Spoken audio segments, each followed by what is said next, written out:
No one expected hunger to become a weapon. Within days, ration lines vanished and the barracks filled with whispers of fear. One man didn't survive the first night. His body, stiff and pale, was left in the corner, untouched, almost sacred. Something wasn't as it seemed. The guards acted strangely, bringing small scraps, yet some men refused to eat. Why? The answer remained hidden behind silent orders. No one spoke about it, not then, not ever. In late winter 1944, a small POW camp in northern Germany faced a collapse of supply lines. German prisoners, mostly young men, were already weak from months of forced labor and rationing. At first, the shortage seemed temporary, but the officers introduced a rule no one understood. Food would now be handed out only at night, in complete silence. Eyes avoided each other. Every gesture was measured. Something was being tested, but what, nobody knew. Records never mentioned this, yet every man remembered. One evening, a small boyish prisoner tried to steal a loaf hidden under his coat. A guard saw him, but did nothing. Instead, he simply smiled and walked away. The prisoner returned to his bed, trembling. Others noticed the loaf had vanished, though no one had taken it. Something invisible hovered over the camp. Was the hunger worse than anyone admitted? And why did no one talk about the missing loaf? Silence became unbearable. The men watched one another carefully, counting who touched what, who ate first, who lingered at the edges. Cold winds swept through broken windows, carrying scraps of burned paper from nearby ruins. Small details, the creak of boots, the faint cough of a sick comrade, were magnified. Unspoken rules emerged. Never ask for more, never share more than necessary. A glance could punish, a sigh could betray. Even meals, when they came, were eaten mechanically, with hands shaking, eyes darting. The air smelled faintly of smoke and anxiety. Something changed, but no one could say how. Suddenly, the rhythm of the camp fractured. What had once been a predictable sequence of roll calls, rations, and forced labor now skipped like a broken record. One morning, the first shock arrived. A bunk that had always held 3 men was empty. Not a single mattress sagged with weight. Only a folded jacket remained, untouched, as if frozen in time. Those who noticed avoided each other's eyes. No one asked questions, not aloud. One bed empty, yet the man was nowhere to be seen. Later, in the small yard where prisoners lined up for exercise, someone whispered that a few men hadn't appeared at all. Murmurs began to circulate. Some said the missing men had been moved to another camp. Others swore the men had never left the barracks. Confusion tightened like a vice. Meanwhile, the rations themselves changed. Portions became smaller, crumbs of bread, thin slivers of sausage, but the guards insisted they were enough. No explanation came, only cold stares and a faint smirk that suggested they knew more than they said. As hours passed, the prisoners began noticing strange contradictions. One man claimed to have seen a fellow prisoner returning with a loaf of bread, yet when asked, that man had never left the bunk. Another swore he had seen a guard smuggling something small into the officers' quarters, but later, no trace remained. Something had changed, but what it was, no one could explain. Unspoken rules intensified. Prisoners learned to move carefully, avoiding eye contact and conversation. A cough could betray, a glance could punish. Even the routines of sleep and wakefulness shifted without explanation. Lights were dimmed early one evening, then left bright the next. Doors that were once open were now locked. One particularly chilling evening, the men noticed the disappearance of someone who had always been a fixture at the table. He didn't vanish dramatically, no shouting, no scuffle, but he simply was gone. Others noticed the empty space only hours later, a hollow absence that made the camp feel larger, colder, and infinitely more dangerous. Contradictory evidence emerged everywhere. A discarded notebook on a bench suggested the missing men were still present, but all names had been scratched out. The men realized that something unseen was at work, a hidden force shaping their lives without a sound. By the end of this pattern break, the prisoners understood one terrifying truth. The camp was no longer predictable. Every routine could change overnight. Every person could disappear without explanation. And every small detail, an empty bunk, a missing coat, a faint footprint, was a clue they were too afraid to piece together. No one admits it, yet everyone remembers. This sudden fracture in order was not random. The men began to suspect there was a method behind the chaos, a hidden event that would reveal itself only when the price of curiosity was highest. A chill wind swept through the barracks that night, rattling broken window panes and scattering old papers across the frozen floor. Men huddled under thin blankets, whispering in low tones, though none dared speak the words aloud that burned in their minds. Something had happened, and they all felt it, but no one would confirm it. One of the older prisoners, a man with hollow cheeks and a permanent shadow under his eyes, discovered it first. A small notebook left carelessly on a wooden table. Its leather cover was scuffed, pages yellowed and brittle. The first line he read made his blood run cold. Names, dates, details of who had received food, who had been reassigned, who had not. But as he flipped the pages, most of the names had been violently scratched out, leaving only fragments of memory. It was here, but someone tried to erase it. Almost everything, but not quite. Memories began to surface. The older prisoner recalled a similar pattern at another camp months earlier, men disappearing quietly, small rations disappearing in odd ways, officers watching from shadows. The notebook, with its incomplete entries, suggested this was not a random occurrence. It had happened before. Someone had orchestrated it. Across the barracks, another prisoner noticed a small metallic object tucked beneath a floorboard, a key, perhaps, or a token of some forgotten record. It was unremarkable in appearance, but the act of hiding it hinted at secrecy. He pocketed it carefully, glancing around as though the walls themselves could watch. Later in the cold courtyard, men whispered about the unexplained absence of certain meals, the tiny portions that seemed deliberately calculated. They began noticing patterns. The same men who went missing were always at the edge of the food line, always avoiding contact, always silent. Their absence was never announced, yet the space they left behind was palpable, haunting.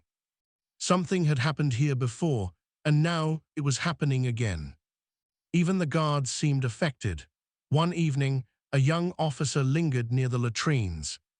Frowning at a small pile of documents that had been left behind, he seemed unsure, almost human, before retreating quickly and locking the papers away. No one knew what he had read or if he understood its significance. Small events compounded the tension. A plate of bread was found untouched, yet traces of it suggested someone had tasted it without taking it. A bowl of soup vanished from a bunk, but the man who had received it insisted he had never eaten. Pieces of the puzzle were there, tangible yet contradictory, feeding suspicion and unease. And then the realization struck them all at once. This hidden event, the subtle orchestration of absence, ration manipulation, and silent observation, was a deliberate experiment, a cruel orchestration of human behavior under extreme scarcity. But even now, after hours of study and observation, the full truth remained just out of reach. Every clue hinted at a methodical pattern, yet the scope and intent were hidden. The notebook offered fragments. The hidden key suggested access to more, yet neither revealed the whole story. They wanted them to notice, but not understand, to fear, but not see. By the end of this phase, the prisoners felt a quiet shock settle over them, heavy and oppressive. They understood that something deliberate had taken place, something repeated and controlled, but the exact mechanism, the who, the why, the method, remained invisible. Only fragments of memory, a scratched-out notebook, a hidden object, and small anomalies hinted at the event's true scale. No one slept that night. The barracks felt smaller, tighter, suffocating, and in the silence, each man contemplated a single question: what else had happened that they would never be allowed to see? The answers were hidden, but the fear lingered in every heartbeat. Weeks had passed since the hidden events. The camp seemed unchanged at first glance, yet the air was thick with a new tension. Records no longer matched memory. Lists of prisoners vanished overnight. Names scratched out in ink now disappeared from ledgers entirely. Any trace of the missing men's identities had been wiped. Files disappeared, but the memory remained. A single medical report became a legend. It had detailed who had fallen ill, who had survived, and who had been removed from the barracks. Yet the report was gone, shredded or burned, nobody knew which. The prisoners whispered about it in hushed tones, their voices barely audible over the wind rattling through broken windows. Even daily routines were rewritten. Where once men lined up for rations in orderly lines, now they waited in staggered shifts. Guards watched intently, timing movements, observing reactions, measuring patience. One wrong glance, one cough, one hesitant step could trigger a subtle correction, a reprimand, a removal, a silent threat. The psychological pressure was palpable. Men learned to anticipate each other's moves, and more importantly, the guards. Conversations were minimal. Suspicion now ruled the barracks. Who had seen the notebook? Who knew about the hidden key? Even a fleeting memory could become dangerous if noticed by the wrong eyes. Everyone watched everyone, and no one trusted anyone. Small anomalies became objects of intense scrutiny. A food ration slightly larger than the rest, a candle burning a little too long, a bed out of place, all hinted at control beyond the prisoners' understanding. They began to measure and remeasure everything, the distance between bunks, the number of footsteps in the hallway, the sound of doors opening. Orders were rewritten as if to erase the past. Guards followed new instructions meticulously, leaving no trace of earlier chaos. Any record of the missing men, the manipulated rations, the hidden objects, all vanished like smoke in the wind. The prisoners began to internalize the system itself. Fear became a habit, observation a reflex. Even those who survived the hidden event felt its lingering control. Small gestures, like a hesitant hand reaching for bread, averted eyes during conversation, silent nods instead of words, became permanent. Habits formed under duress, encoded into their every move. They wanted them to remember only the wrong things. One day a prisoner noticed an alteration in a protocol sheet, a line added, a rule rewritten. It seemed minor, almost meaningless, but its effect was immediate. Movements changed, routines shifted, and the barracks felt subtly different, though nothing was explained. Every altered rule reinforced the sense that the hidden event was not over. Silence dominated. Laughter was scarce. The men learned to endure with minimal reaction, as though the camp itself demanded obedience, not just physically, but psychologically. Each step, each glance, each bite of food was measured against invisible standards. By the end of this period, the prisoners understood a chilling truth. The hidden event had not ended. Its echoes were now embedded in every routine, every record, and every interaction. The erasure of files and rewriting of protocols ensured control, an invisible authority that could manipulate not just bodies, but minds. Even without seeing it, they could feel it. Men left the barracks that week, but they carried the memory of control, absence, and erasure with them. Small habits remained: avoidance of eye contact, hesitation before speaking, a silent measurement of food and movement. The camp had transformed them. Not physically, they survived, but mentally, psychologically, morally, they were forever changed. This was the lesson of the hidden event, now amplified through erasure and system control. Survival demanded more than strength. It demanded obedience, observation, and a submission to forces invisible, yet omnipresent. The prisoners realized that some truths would never be recorded, and some actions could never be undone. They survived, but they were no longer the same. Shadows stretched long across the snow-covered barracks as the last rations were handed out. Silence had become a language itself, one the prisoners spoke fluently without a word. Even as food returned to predictable lines, the lessons of the previous weeks remained carved into memory. Men no longer reached for more than they were given. Hesitation had become instinct, distrust an automatic reflex. They survived, but not without paying a price no one could see. One prisoner, older now and gaunt, traced the outline of the bunk that had once held a missing man.